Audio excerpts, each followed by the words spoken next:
நீங்கள் ஒருவரின் ஒருவர் அன்பாயிருங்கள். யோவான் 33:34. நீங்கள் நன்றி உள்ளவர்களாயும் இருங்கள். கொலோசியர் 3:15.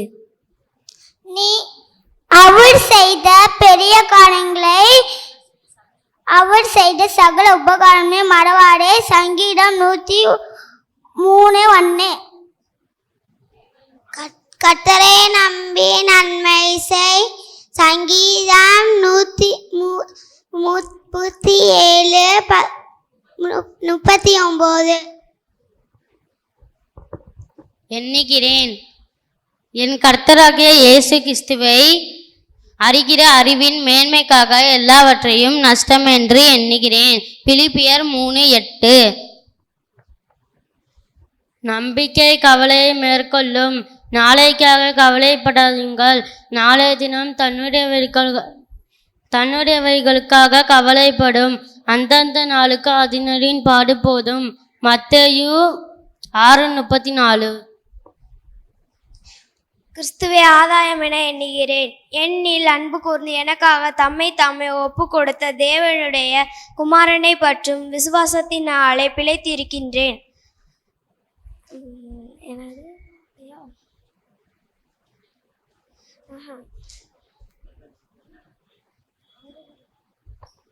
நாள் 1. மலையோ மலை பாதுகாக்கும் கடவுள். நோவாவுக்கோ கர்த்தருடைய கண்களின் கிருபை கிடைத்தது. ஆதியாகமம் 6:8. தேவனிடத்தில் சேர்கிறவன் அவர் உண்டென்று, அவர் தம்மை தேடுகிறவர்களுக்கு பலன் அளிக்கிறவர் என்றும் விசுவாசிக்க வேண்டும். எபிரேயர் 11:6. நாள் 2. உமக்கு பிரியமானதை செய்ய எனக்கு போதிதருளும் நீரே என் தெய்வம். சங்கீதம் 143:10. நாள் 3. நீ என் சொல்லுக்கு கீழ்ப்படிந்தபடியினால் உன் சங்கதிக்குள் பூமியில் உள்ள சகல ஜாதிகளுக்கும் ஆசீர்வதிக்கப்படும். ஆதியாகமம் 22:18. நீங்கள் பாவம் செய்யாமல் நீதி கேட்க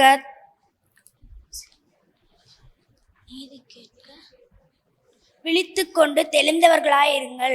1 கொரிந்தியர் 15:34. நாள் 3. கிறிஸ்துவையே ஆதாயம் என்று எண்ணுகிறேன். என்னில் அன்பு கூர்ந்து எமக்காய் தம்மை தாமே ஒப்பு கொடுத்த தேவனுடைய குமாரனை பற்றும் விசுவாசத்தினாலே பிழைத்திருக்கிறேன். கலாத்தியர் 2:20.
Action song,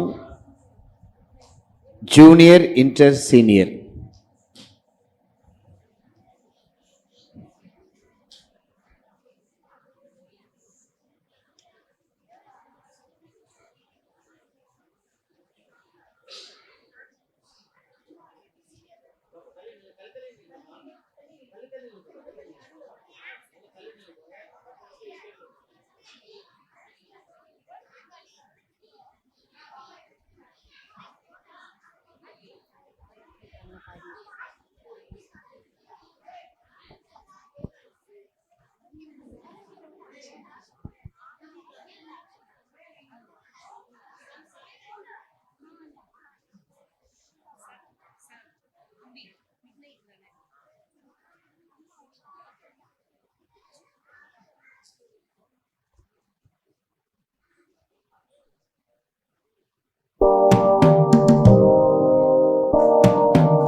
நைட்ல இயேசுவை மீட் பண்ண நிக்கோதேமு வந்தார். இயேசுவோடு பேசினார். மிட் நைட்ல இயேசுவை மீட் பண்ண நிக்கோதேமு வந்தார். இயேசுவோடு பேசினார். டவுட் எல்லாம் கேட்டாரே, இயேசுவுக்கு ஃப்ரெண்டானாரே. டவுட் எல்லாம் கேட்டாரே, இயேசுவுக்கு ஃப்ரெண்டானாரே.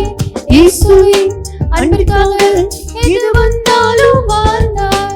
இயேசுவே நம்பியே சீஷனாக வாழ்ந்தார்.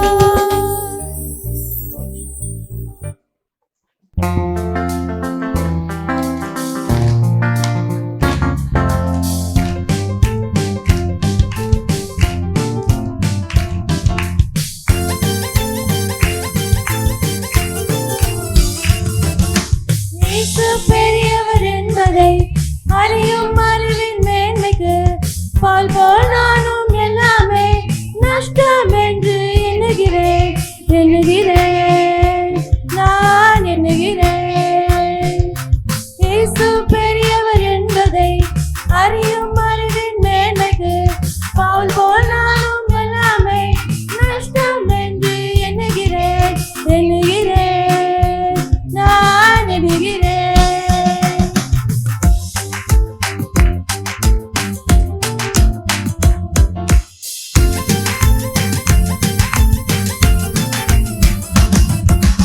அவருக்காக எல்லாவற்றையும் நஷ்டம் என்று விட்டேனே. அவருக்காக எல்லாவற்றையும் நஷ்டம் என்று விட்டேனே.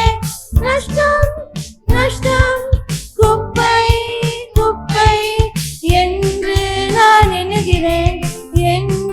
நான் எண்ணுகிறேன்.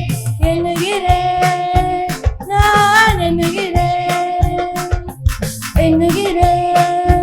நான் எண்ணுகிறேன். மகா பரிசுத்தமும் மிகுந்த கிருபையும் நிறைந்த நல்ல ஆண்டவரே, இந்த பரிசுத்தமான ஓய்வு நாளின் ஆராதனை வேலைக்காய் நன்றி செலுத்துகிறோம். இந்த வேளையிலும் உம்முடைய வார்த்தையை தியானிக்கக்கூடிய பொழுதும் ஆண்டவரே, நீர் உம்முடைய வார்த்தையில் எங்களுக்கு ஆசீர்வாதம் மக்கி தரும்படியாய் செபிக்கிறோம். ஆண்டவரே, வாழ்வு தரும் உம்முடைய வல்லமை உள்ள வார்த்தைகள் எங்களுடைய வாழ்க்கையை மறுரூபமாக்கட்டும். ஆண்டவரே, பேசுகின்ற அடியனை முற்றிலுமாய் மறைத்து ஆண்டவரே உம்முடைய வார்த்தைகளின் வழியாய் நீர் வெளிப்படும்படியாய் செபிக்கிறோம். மீட்பர் இயேசு கிறிஸ்துவின் வழியை ஜெபிக்கிறோம் நல்ல பிதாவே, ஆமென். ஆண்டவராகிய இயேசு கிறிஸ்துவின் இனிய நாமத்தினாலே உங்கள் யாவருக்கும் அன்பின் வாழ்த்துக்களை தெரிவித்துக் கொள்கிறேன்.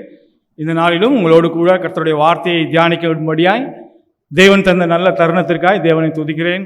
இந்த நல்ல வாய்ப்பை எனக்கு ஏற்படுத்தி தந்த நமது திருமண்டலத்தினுடைய குருத்துவ செயலாளர் அவர்களும் நமது குருசேகரத்தினுடைய தலைமை குருவானவரும் அன்பிற்குரிய ஐயா அருள் திரு ஆர்வி சிங் ஐயா அவர்களுக்கு என்னுடைய நன்றியை தெரிவித்துக் கொள்கிறேன். மற்றும் நமது திருச்சபையினுடைய பயிற்சி ஆயர் திரு இம்மானுவேல் அவர்களுக்கும் நன்றியை தெரிவித்துக் கொள்கிறேன். நமது குருசேகரத்தினுடைய கமிட்டி அங்கத்தினர்கள், சபை மூப்பர்கள், அங்கத்தினர் ஒவ்வொருவருக்கும் அன்பின் வாழ்த்துக்களை தெரிவித்துக் கொள்கிறேன்.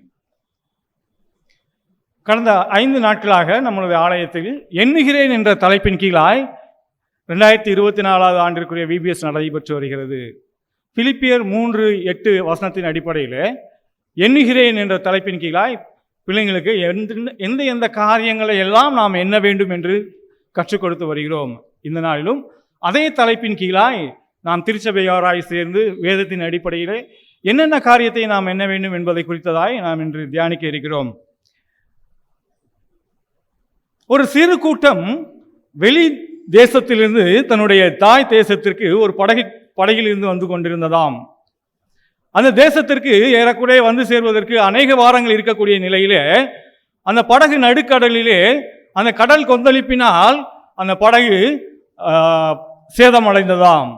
அப்பொழுது அந்த கப்பல் மாலுமி சொன்னாராம், இந்த படகு சேதமடைந்தது நிமித்தமாய் இந்த படகினுடைய லோடை நாம் குறைத்தால் ஒழிய நம்மால் பாதுகாப்பாய் நம்முடைய தேசத்திற்கு சென்று சேர முடியாது. ஆகவே பயணிகள் ஒவ்வொருவரும் தங்களுடைய லக்கேஜில் பாதி லக்கேஜை என்ன செய்யுங்க, எடுத்து கடலுக்குள்ளாய் தூக்கி எரிந்து விடுங்கள் என்று சொன்னாராம்.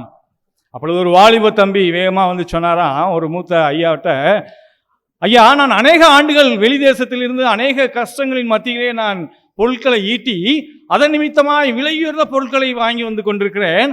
அதோடு கூட இந்த பயணத்திற்கு தேவையான உணவு ஜாமான்களையும் கொண்டு வந்திருக்கிறேன்.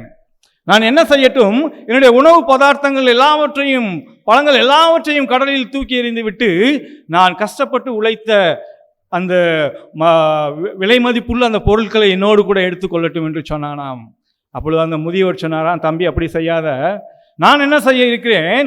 என்னிடம் என்னுடைய முயற்சினால், உழைப்பினால் நான் சேர்த்த அனைத்து விலை உயர்ந்த பொருட்களை எல்லாவற்றையும் கடலிலே தூக்கி எறிந்து விட்டு என்னுடைய ஜீவனுக்கு தேவையான அந்த உணவுப் பொருட்களை நான் வைத்துக்கொள்ள இருக்கிறேன்.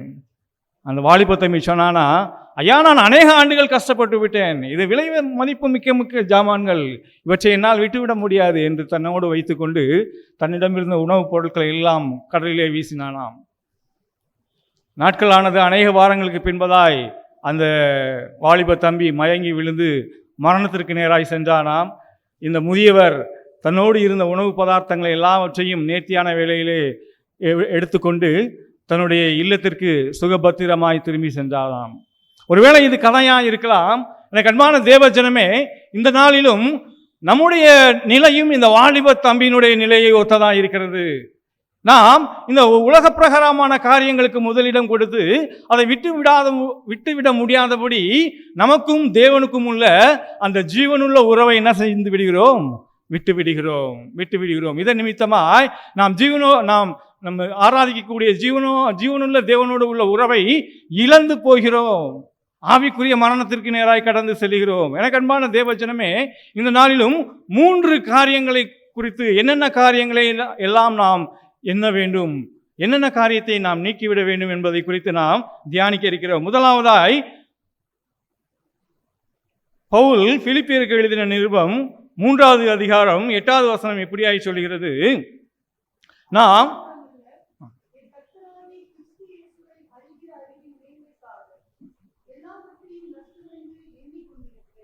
எல்லாவற்றையும் நஷ்டமாக எண்ணிக்கொண்டிருக்கிறேன்.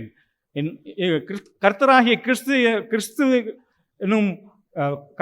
கிறிஸ்துவை அறிவிற்காய் எல்லாவற்றையும் நஷ்டம் என்று எண்ணுகிறேன். இதில் 2 காரியங்கள் குறிப்பிடப்பட்டிருக்கிறது. முதலாவதாய் கர்த்தரை அறிகிற அறிவு, 2வது காரியம் தன்னிடமுள்ள எல்லாவற்றையும். இந்த எல்லா காரியத்தையும் பவுல் ஏற்றுக்கொண்டாரா அல்லது கிறிஸ்துவை அறிகிற அறிவை ஏற்றுக்கொண்டாரா? யோசித்து பார்ப்போம். இங்கு பவுலடியால் சொல்கிறார், இந்த கிறிஸ்துவை அறிகிற அறிவியை நான் மேன்மையாக ஏற்றுக்கொண்டு என்னிடமுள்ள எல்லாவற்றையும் நஷ்டம் என்று எண்ணுகிறேன். இங்கு எல்லாவற்றையும் என்று எதை குறிப்பிடுகிறார்? ஒருவேளை நாம் இந்த பிலிப்பியரின் புஸ்தகம் 3வது அதிகாரம் 5வது 6வது வசனங்களை ஒருவேளை நாம் வாசிப்போமேயானால் அது இப்படியே சொல்கிறது. அந்த சவுல் என்ன செய்கிறாரா, நான் இஸ்ரவேல் வம்சத்தான், நான் பென்யமீன் கோத்திரத்தான், எபிரேயரில் எபிரேயன், நியாயப்பிரமாணத்தின்படி பரிசேயன், இப்படியாய் தனக்குள்ளா இருக்கக்கூடிய பெருமைகள் எல்லாவற்றையும் அங்கு சொல்லுகிறார். நான் இப்படியாய் நான் சார்ந்து இருக்கக்கூடிய அந்த யூத மதத்திற்கு வைராக்கியம் உள்ளவனாய் இருக்கிறேன், இந்த யூத மதத்திற்கு முக்கியத்துவம் கொடுக்கிறவனாய் இருக்கிறேன். இந்த யூத மத சட்டங்களின்படி மிகவும் கடினப்பட்டு நான் அந்த யூத மத சட்டங்களை நான் பின்பற்றி வருகிறேன். ஆனாலும் அந்த சவுலுக்கு ஆண்டவரோடு கூட தனிப்பட்ட முறையிலே தொடர்பு இல்லாமல் இருந்தது. தனிப்பட்ட முறையிலே ஆண்டவரோடு அவன் சந்திக்க இல்லை. ஒரு நாள் கிறிஸ்தவர்களை கொடுமைப்படுத்தும்படியாய் அங்கு உள்ள ஜெப ஆலயங்களுக்கு நிருபங்களை வாங்கி சென்ற பொழுது அங்கே தமஸ்குவுக்கு அருகிலே அங்கு இயேசு கிறிஸ்துவை சந்திக்கிறான். வானத்திலிருந்து சடுதியான ஒரு பெருவெள்ள ஒளி வந்தது. ஒரு சத்தம் கேட்டது, சவுலே சவுலே ஏன் என்னை துன்பப்படுத்துகிறாய்? அதுவரை வேகமாய் குதிரையில் சென்று கொண்டிருந்த அந்த சவுல் குதிரையிலிருந்து தூக்கி வீசி எறியப்பட்டான். வானத்திலிருந்து வரக்கூடிய அந்த வெள்ள ஒளியை பார்த்து பயந்தவனாய் தன்னுடைய பெயரை உச்சரித்து ஏன் என்னை துன்பப்படுத்துகிறாய் என்ற சத்தத்தை கேட்டவனாய், ஆண்டவர் மாத்திரமே என்னோடு கூட இடைபெறுகிறார் என்று உணர்ந்த சவுல் அங்கு சொல்கிறார், ஆண்டவரே நீர் யார்? ஆண்டவரே நீர் யார்? நான் இத்தனை ஆண்டு காலமாக யூத மதத்தை நான் தீவிரமாய் கடைபிடித்து வருகிறேன், நீர் யார் ஆண்டவரே கேட்கிறான். சத்தம் இப்படியாய் சொல்கிறது, நீ துன்பப்படுத்துகிற இயேசு நானே. அதுவரை யூத மத தலைவர், யூத மதத்தை மாத்திரமே தீவிரமாய் பின்பற்றி வந்த அந்த சவுல் அன்றைய அந்த நொடிப்பொழுதிலே தெரிந்து கொண்டான், நான் இம்மட்டுமாய் ஆராதித்த அந்த யூத யூதத்தினுடைய சட்டங்கள், யூதத்தினுடைய சம்பிரதாயங்கள், இவைகள் தான் மேன்மை என்று நினைத்து கொண்டிருந்தேன். இயேசுவை உண்மையான தெய்வம் என்று நான் ஏற்றுக்கொள்ளவில்லை. ஆனால் அந்த மாத்திரத்திலே அவன் இயேசுவை அங்கு தேவனுடைய குமாரனாய் ஏற்றுக்கொண்டான். இயேசுவை தேவனுடைய குமாரனாய் ஏற்றுக்கொண்டான். அவன் நினைத்தான், என்னுடைய அந்த பென்யமீன் கோத்திர, என்னுடைய குல பெருமை, என்னுடைய மதத்தினுடைய பெருமை, இவையெல்லாம் எனக்கு மேன்மை என்று எண்ணியிருந்தேன். இவையெல்லாம் எனக்கு முக்கியம் என்று எண்ணியிருந்தேன். ஆனால் இவையெல்லாம் என்னை ஆண்டவரத்துக்கு நேராய் கூட்டி சேர்க்கவில்லை, ஆண்டவரோடு ஐக்கியப்படுத்தவில்லை, எனக்கு நித்திய ஜீவனை வாக்கு பண்ணவில்லை. ஆனால் ஆண்டவராகிய இயேசு கிறிஸ்து என்னை தனிப்பட்ட முறையிலே சந்தித்தார். அவர் தேவனுடைய குமாரன் என்று அறிந்திருக்கிறேன். அவரை நான் வழிபடும் பொழுது, அவனுக்கு பிரியமாய் வாழும் பொழுது, அவரை அறிகிற அறிவிலே நான் வாழும் பொழுது, இயேசுவானவர் எனக்காய் சிலுவையிலே மரித்தார் என்ற ஞானத்தை பெற்றுக் கொள்கிறேன். இயேசுவர் எனக்காய் சிலுவையிலே மரித்தது நிமித்தமாய் என்னை அவர் மீட்டு கொண்டார். எனக்கு விடுதலை வாழ்வை கொடுத்திருக்கிறார். தேவனோடு கூட என்னை ஐக்கியம் கொள்ளும்படியான வாய்ப்பை எனக்கு ஏற்படுத்தி கொண்டிருக்கிறார். நான் அந்த தேவனோடு கூட நித்திய காலமாய் வாழ்வேன். எனக்கு அன்பான தேவ ஜனமே, இங்கு சவுல் பவுலாக மாறிய பின் சொல்கிறார் இப்படியாய், என்னுடைய கோத்திரமோ என்னுடைய குலமோ நான் எதிர்பார்த்த அந்த ஆண்டவரோடு கூடிய உறவை ஏற்படுத்தி கொள்ளவில்லை. மாறாக இயேசுவை நான் தரிசித்த பொழுது அவர் என்னை மீட்டு கொண்டார், என்னுடைய பாவத்திலிருந்து மீட்டு கொண்டார், என்னை ஆண்டவரோடு கூட ஐக்கியப்படுத்தினார், எனக்கு நித்தியமாய் காலமாய் நான் அவரோடு வாழும்படியான சாக்கியத்தை ஏற்படுத்தி கொண்டிருக்கிறார் என்று சொல்கிறார். எனக்கு அன்பான தேவ ஜனமே, இன்று நம்முடைய பெருமை எப்படியா இருக்கிறது?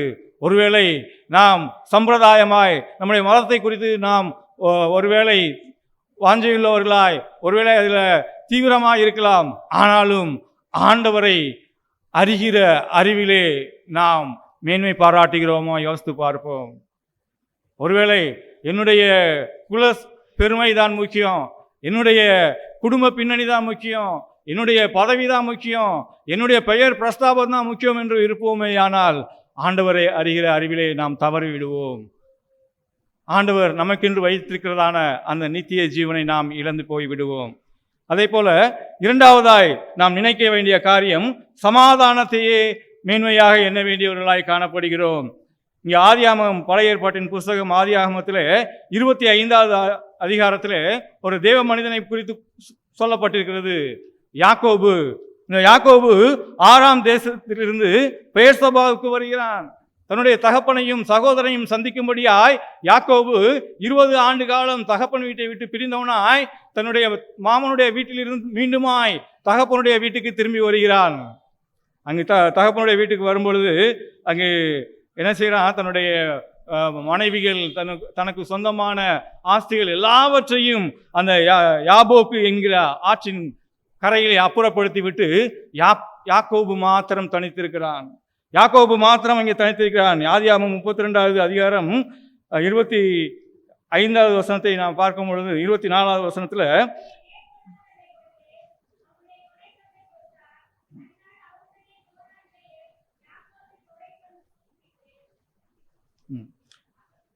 அப்பொழுது ஒரு புருஷன் பொழுது விடிமொழுவும் அவனுடனே போராடினான். பொழுது விடியும் மட்டும் போராடுறான். எதுக்காகவா? 26வது வசனம் இப்படியாய் சொல்கிறது, நீர் என்னை ஆசீர்வதித்தால் ஒழிய உம்மை போக விடேன். யாக்கோபு சொல்றாரு அந்த தேவதூதனிடம், நீர் என்னை ஆசீர்வதித்தால் ஒழிய உன்னை போக விடேன். ஒருவேளை இங்கே பார்த்தோமே ஆனால், இங்கே ஆதியாகமம் புஸ்தகம் 32:10 பார்த்தோமே ஆனால் இப்படியாய் சொல்லப்பட்டிருக்கிறது, நான் வெறும் கோலும் கையுமாய் இந்த யோர்தானை கடந்து போனேன், இப்பொழுதோ 2 பரிவாரங்களோடு என்ன செஞ்சுட்டு இருக்கேன், நான் உடையவனாய் காணப்படுகிறேன். அவனுக்கு இல்லாத ஆஸ்தியே இல்லை, அவனுக்கு இல்லாத மிருக ஜீவன்கள் கிடையாது, கழுதைகள், ஒட்டகங்கள், இப்படி அநேக மிருக ஜீவன்களோடு 2 பரிவாரங்களோடு அவன் திரும்பி வந்து கொண்டிருக்கிறான், திரளான ஆஸ்தியோடு. ஆனால் இங்கே அந்த தூதனோடு எப்படி போராடுகிறானா, நீ என்னை ஆசீர்வதித்தாலொழிய உன்னை நான் விட மாட்டேன். என்ன ஆசீர்வாதம் அவனுக்கு வேண்டும்? மிருக ஜீவன் கிடைத்தது, நகை ஆபரணங்கள் கிடைத்தது, அவனுடைய நல்ல மனைவிகள், ஒரு மனைவிக்கு பதிலாக 2 மனைவிகள் அவனுக்கு இருந்தார்கள், அநேக பிள்ளைகள், 12 பிள்ளைகள். எல்லாவற்றின் மத்தியிலும் நீர் என்னை ஆசீர்வதித்தால் ஒழிய உம்மை நான் போக விடேன். என்ன ஆசீர்வாதம் அவன் எதிர்பார்த்திருக்க கூடும்? எனக்கு அன்பான தேவஜனமே, அவன் 20 ஆண்டுகளுக்கு முன்பதாய் தன்னுடைய மாமனுடைய வீட்டுக்கு போகும் முன்பதாய் தன்னுடைய சகோதரனுக்கு என்ன செய்தானா, ஒரு சிவப்பு கூளை செய்து தன்னுடைய சகோதரனுடைய ஏசாவினுடைய சேஷ்டபுத்திர பாகத்திற்காய் அந்த கூளை விற்று தன்னுடைய சகோதரனுடைய சேஷ்டபுத்திர பாகத்தை வஞ்சித்து கொண்டான். ஒருவேளை இந்த 20 ஆண்டுகளாய் அவன் அநேக ஆசைகளோடு இருந்தாலும் கூட அவன் மனதிலே ஒரு சமாதானம் இல்லை. ஐயோ, நான் என்னுடைய சகோதரனுடைய ஆசையை அபகரித்துக் கொண்டேன், என்னுடைய சகோதரனுடைய கோபத்திற்கு ஆளாகிவிட்டேன், நான் சமாதானம் இல்லாமல் காணப்படுகிறேன். ஒருவேளை என்னுடைய சகோதரனுடைய சொத்திற்கு ஆசைப்பட்டு நான் செய்திருக்கலாம், ஆனாலும் இன்று எனக்கு அநேக சொத்துக்கள் இருக்கின்றன, நான் எதிர்பாராத மிருக ஜீவன்கள், நான் அடையக்கூடிய எல்லா விதமான ஆசீர்வாதமும் இருந்தாலும் கூட எனக்குள்ள என்ன இல்லை, சமாதானம் இல்லை. எனக்கு இந்த சொத்துக்கள் தேவையில்லை. அங்க என்ன செய்யறான், தன்னுடைய ஆசைகள் இருந்த பெரும்பாலான ஆசைகளை தன்னுடைய சகோதரனுக்கு பரிசாக அங்கே அனுப்பி வைக்கிறான். ஒரு ஆரம்ப காலத்துல தன்னுடைய சகோதரனுடைய சொத்துக்காக ஆசைப்பட்ட அதே யாக்கோபு தன்னிடம் இருந்த திரளான சொத்துக்களை யார்கிட்ட கொடுக்குறானா, யாக்கோபுடன் கொடுக்கிறார். காரணம் என்ன? ஒருவேளை இந்த சொத்துக்கள் மூலமாய் நான் சமாதானமாய் இருக்கலாம் என்று நினைத்தேன், ஆனால் இந்த சொத்துக்களால் எனக்கு சமாதானம் கிடைக்கவில்லை. இந்த சமாதானத்தின் நான் எதிர்பார்க்கிற சமாதானத்தின் முன்பதாய் இந்த சொத்துக்களால் எனக்கு பிரயோஜனம் இல்லை, இந்த சொத்துக்களால் ஒன்றும் இல்லை, இதை நஷ்டம் என்று எண்ணுகிறேன் என்று சொல்லி தன்னுடைய சொத்துக்களை எல்லாம் பரிசாய் தன்னுடைய சகோதரனுக்கு அனுப்புகிறான். அங்கு நடந்தது என்ன? தன்னுடைய சகோதரனான ஏசாவோடு அங்கு ஒப்புரவாகிறான். சகோதரனான ஏசாவோடு ஒப்புரவாகிறான். அங்கு யாக்கோபுக்கு முன்பதாக இருந்த காரியங்கள் 2. ஒன்று ஆசி, இன்னொரு சமாதானம். அந்த ஆசிதான் முக்கியம் என்று ஆரம்பத்தில் நினைத்து கொண்டிருந்தான். ஆனால் அந்த ஆசைகளால் அவன் எதிர்பார்த்த சமாதானம் அவனுக்கு கிடைக்கவில்லை.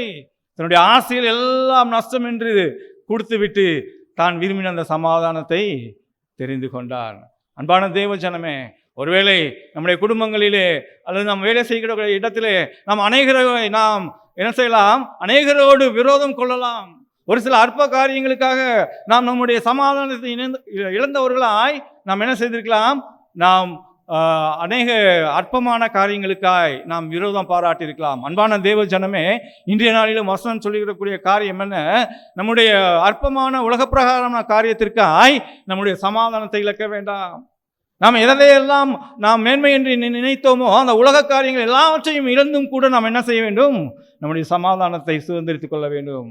வசனம் அதுதான் சொல்கிறது. 3ஆவதாய் நாம் எதை மேன்மையாக எண்ண வேண்டும் என்று சொல்லப்படுகிறது, ரட்சிப்புக்கானவைகளை நாம் மேன்மையானவைகளாய் எண்ண வேண்டும்.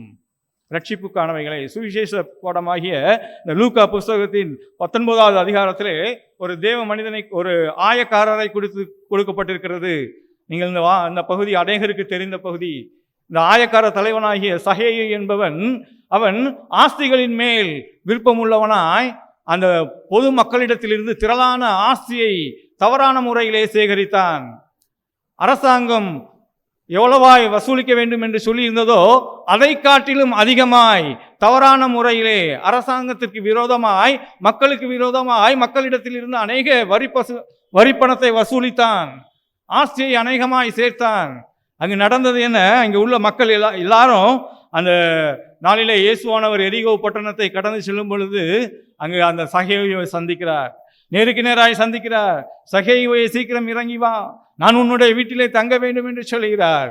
அங்கு சகேயுவின் வீட்டுக்கு செல்லும் பொழுது அங்கு மக்கள் சொன்ன காரியம், இதை கண்ட யாவரும் என்ன சொன்னாங்களாம்? 19:7 வசனம் எப்படியாய் சொல்கிறது, பாவியான மனிதனிடத்தில் தங்கும்படி இவர் போனார். இயேசுவை குறித்து இப்படியாய் சொல்கிறார்கள், இந்த சகேயு ஒரு பாவியான மனிதன், இந்த பாவியான மனிதனிடத்தில் இயேசுவானவர் போகிறார் என்று அங்கு அந்த சகேயுவை குறித்து, அவனுடைய பாவத்தன்மையை குறித்து அந்த ஊரார் அனைவரும் இகழ்கிறார்கள்.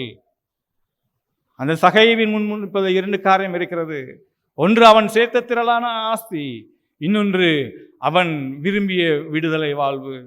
ஐயோ, நான் ஒரு பாவியான மனிதனாய் இருக்க வேண்டாம், நான் இந்த பாவத்திலிருந்து விடுதலை பெற்றவனாய், நான் ஒரு மீட்கப்பட்டவனான ஒரு வாழ்க்கை எனக்கு வேண்டும். அவனுடைய ஏக்கமெல்லாம் நான் இனிமேல் நான் பாவியா இருக்கக்கூடாது.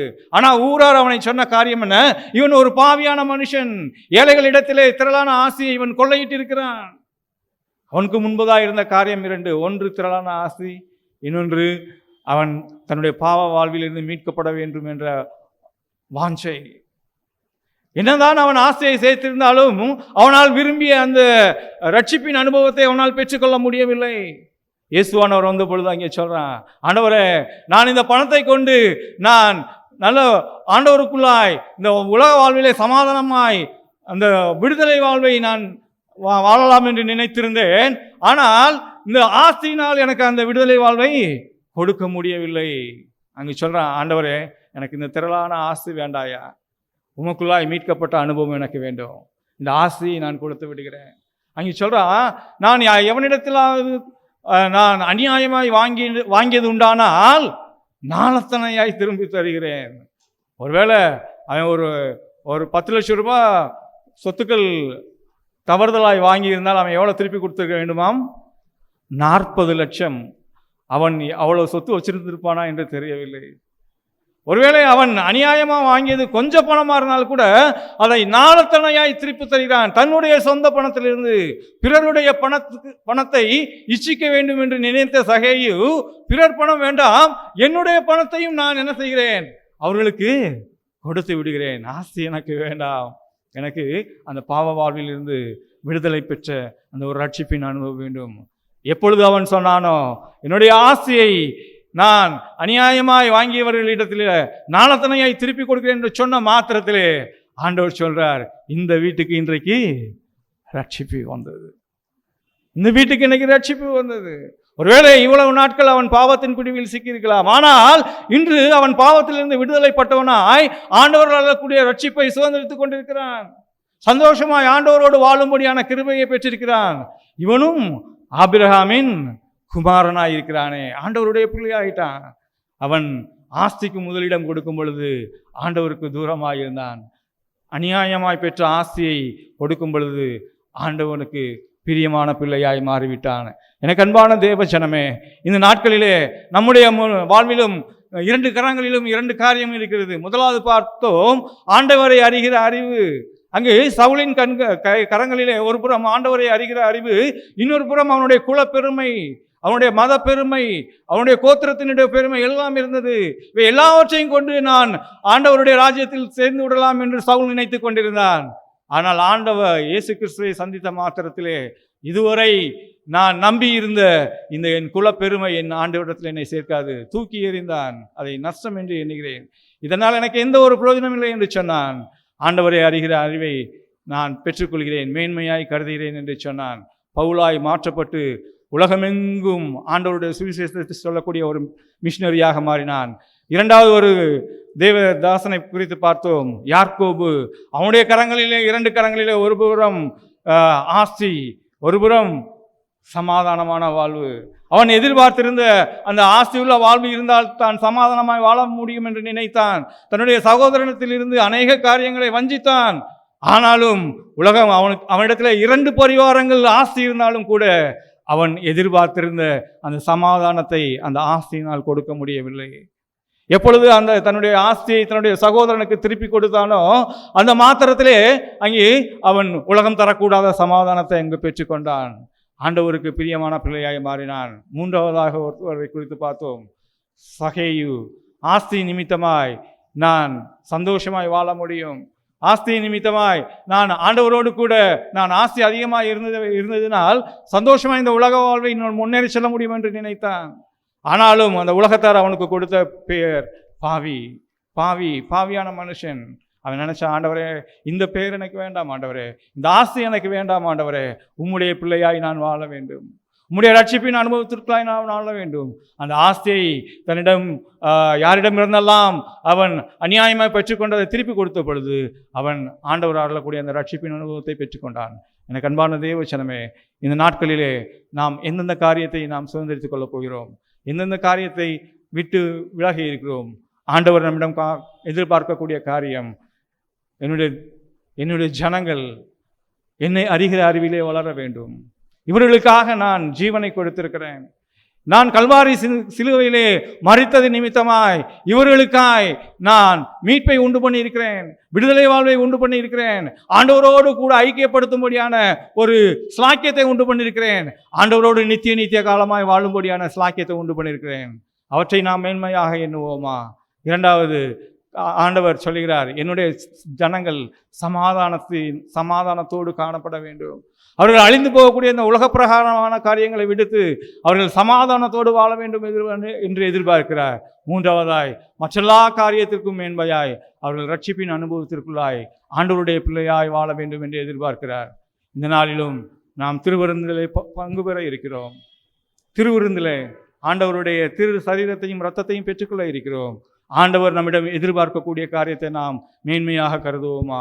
ஒருவேளை அப்படி கருதுவோமே ஆனால் இந்த திருவிருந்து நிச்சயமாய் நமக்கு ஆசீர்வாதம் உள்ள ஒரு திருவிருந்தாய் அமையும்.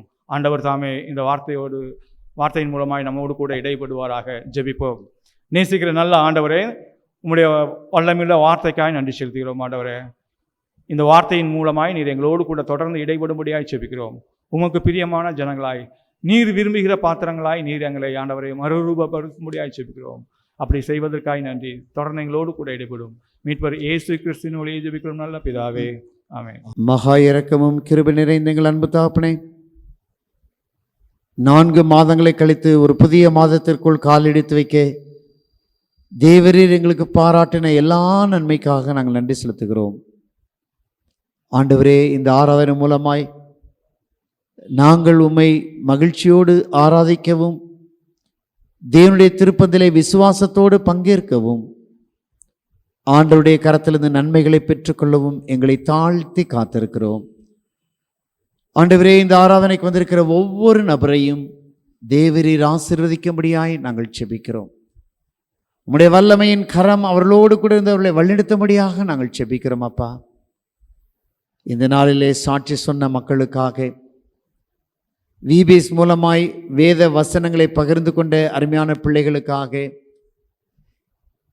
தேவன் தங்களுக்கு கொடுத்திருக்கிற தாளந்துகளை ஆண்டுக்கு ஒரு முறை ஆண்டவரை திருச்சபையாய் ஆசிரியர் பெருமக்களாய் வெளிப்படுத்தி இச்சிறியர்களில் ஒருவருக்கு எதை செய்தீர்களோ அதை எனக்கே செய்தீர்கள் என்ற வார்த்தையின்படியாக உம்முடைய திருவசனத்தை கற்றுக் கொடுக்கிற எங்கள் ஆசிரியர் பெருமக்களுக்காக, ஆண்டவரே, இந்த விபிஎஸ்க்கு வருகிற பிள்ளைகளை நாங்கள் பொறுப்பாய் பாதுகாப்போம் என்று சொல்லி ஆண்டவரே பணிவிடை செய்து கொண்டிருக்கிற எங்களுடைய ஆண்கள் ஐக்கிய சங்கத்திற்காக, ஆண்டவரே, எங்கள் பெண்கள் ஐக்கிய சங்கம் மூலமாய் செய்யப்படுகிற உதாரத்துவமான உதவிகளுக்காக நாங்கள் நன்றி செலுத்துகிறோம்.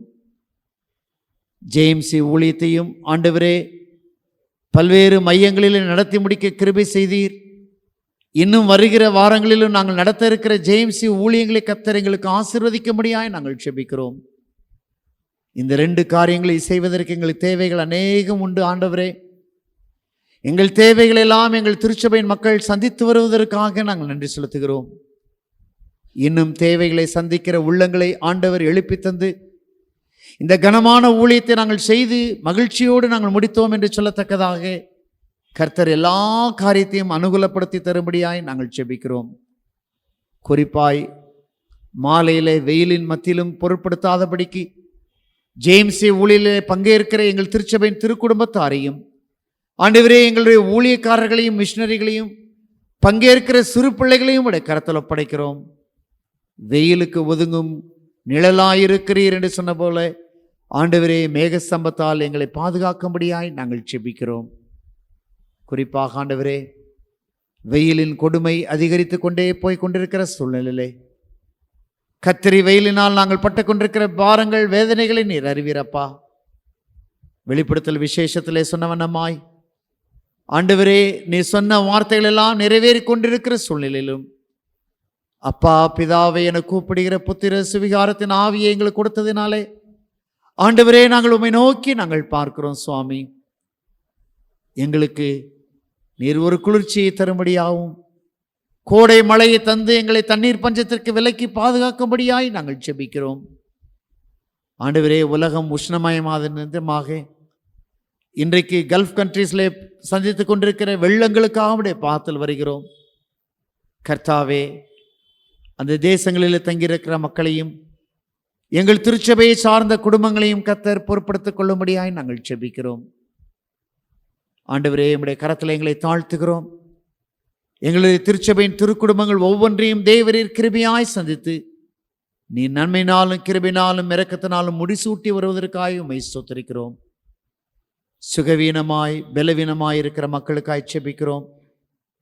கடந்த காலத்திலே பலவீனத்தின் பள்ளத்தாக்களை நடந்த பிள்ளைகளை நீர் பலப்படுத்தி இன்றைக்கு சாட்சியும் ஸ்தோத்திர காணிக்கையும் செலுத்தும் பாக்கியத்தை கொடுத்ததற்காய் ஸ்தோத்திரிக்கிறோம்.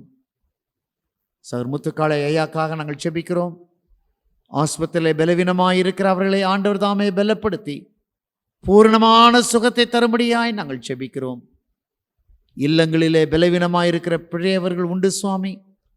ஆண்டவரே, அவர்களுக்காக நாங்கள் விசேஷமாய் நாங்கள் செபிக்கிறோம்.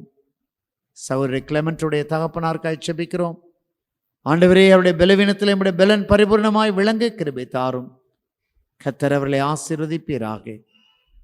தன்னுடைய பலவீனத்தின் மத்தியிலும் அதையெல்லாம் பொருட்படுத்தாதபடிக்கு இன்றைக்கு ஆலயத்துக்கு வந்து தேவனை ஆராதித்துக் கொண்டிருக்கிற பிள்ளைகளுக்காக நாங்கள் செபிக்கிறோம் சுவாமி. ஆண்டவரே, அவர்களை பலப்படுத்துவீராக. மாணிக்க வாசகம் ஐயாக்காக விசேஷமாய் செபிக்கிறோம். அவருடைய பலவீனத்தில் நம்முடைய பலன் பரிபூரணமாய் விளங்கட்டும். நல்ல சுகத்தை அருளி செய்யும்படியாய் நாங்கள் செபிக்கிறோம். ஆண்டவரே, திருமணத்திற்காய் காத்திருக்கிற பிள்ளைகள், திருமண காரியங்களிலே தங்களை ஈடுபடுத்தி இருக்கிற குடும்பங்கள், கற்பத்தின் கனியை சுமந்திருக்கிற அருமையான எங்கள் திருச்சபையின் பிள்ளைகள், கற்பத்தின் கனிக்காய் காத்திருக்கிற அருமையான பிள்ளைகளுக்காக நாங்கள் செபிக்கிறோம். கர்த்தர் கிருபை பாராட்டுவீராக. ஆண்டவரே, இன்றைக்கு நீட் எக்ஸாமுக்காக தங்களை ஆயத்தப்படுத்தி நீட் எக்ஸாம் தேர்வுகளை எழுதுவதற்கு ஆயத்தப்படுகிற பிள்ளைகளுக்காக நாங்கள் செபிக்கிறோம். ஆண்டவரே, தேர்விலை வெற்றி சிறந்து ஆண்டவரே அவருடைய எதிர்பார்ப்புகளை அவர்கள் அடைந்து கொள்ள நீர் கிருபை தரும்படியாய் நாங்கள் செபிக்கிறோம். தேர்வுகளை படித்து முடித்திருக்கிற பிள்ளைகளுக்காக, ஆண்டவரே உயர்கல்விக்கு ஆயத்தமாகிற பிள்ளைகளுக்காக நாங்கள் செபிக்கிறோம். நற்காரியங்களை வாய்க்கச் செய்வீராக. ஆண்டவரே, தேர்வின் முடிவுகள் வருகிற வாரத்தில் வரும்பொழுது நல்ல தேர்வின் முடிவுகளை நாங்கள் சந்திக்க கிருபை தருவீராக. உழைத்த ஒவ்வொரு ஆசிரியர் பெருமக்களும் ஆண்டவரே தலைமை பொறுப்பில் இருக்கிறவர்கள் அந்த முடிவை பார்க்கும் பொழுது கர்த்தர் எங்களுக்கு பெரிய காரியங்களை செய்தார் என்று சொல்லி நன்றி செலுத்த கிருபை தருவீராக. அயல் தேசத்தில் இருக்கிற பிள்ளைகள், அயல் மாநிலங்களில் இருக்கிற பிள்ளைகள், ஆண்டவரே வெளியில் இருக்கிற படிக்கிற பிள்ளைகள், வேலை பார்க்கிற ஒவ்வொரு மக்களுக்காக நாங்கள் செபிக்கிறோம். எங்களை விட்டு அவர்கள் தொலைதூரத்தில் இருந்தாலும் கர்த்தருடைய மாறாத கிருபையின் பிரசன்னம் அவர்களை தாங்கட்டும். இன்றைக்கு எங்கள் ஆலயத்திற்கு வந்த புதிதாய் வந்த குடும்பத்திற்காக நாங்கள் செபிக்கிறோம் சுவாமி. ஒவ்வொருவரையும் கர்த்தர் ஆசீர்வதிப்பீராக. உம்முடைய ஆலயத்தின் நன்மையினால் நாங்கள் திருப்தி ஆகிறோம் என்ற வார்த்தையின்படியாய் ஆண்டவரே திருப்தியாக்கும்படியாய் நாங்கள் செபிக்கிறோம். எங்களுடைய விபிஎஸ்க்காக நாங்கள் செபிக்கிறோம்.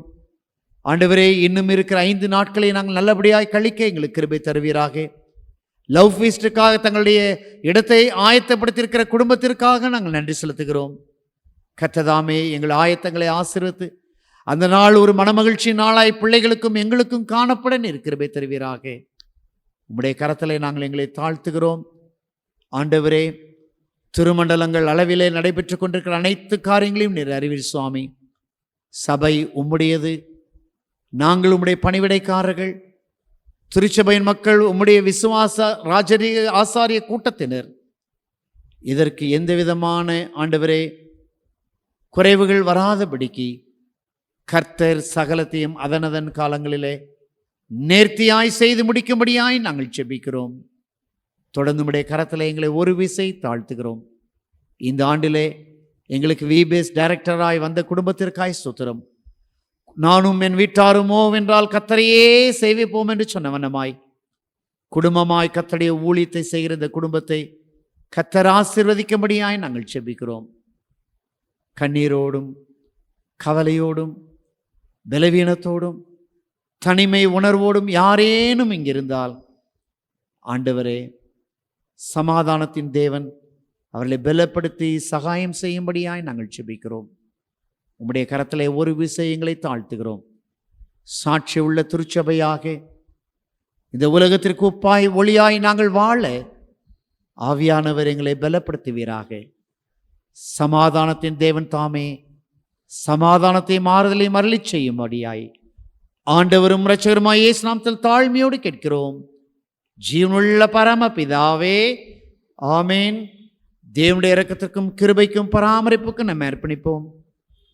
நம்முடைய கர்த்தராய் இருக்கிற இயேசு கிறிஸ்துவின் கிருபையும் பிதாவாய் இருக்கிற தேவனுடைய அன்பும் பரிசுத்த ஆவியானுடைய அந்யோன்யமும் நிறைவான ஆசீர்வாதமும் உங்கள் அனைவரோடும் நீங்கள் ஆண்டவருடைய சமத்தில் இறக்கி வைத்த விண்ணப்பத்தின் ஆசீர்வாதத்தோடு கூட இன்றும் என்றும் சதா காலங்களிலும் நிலைத்திருப்பதாக.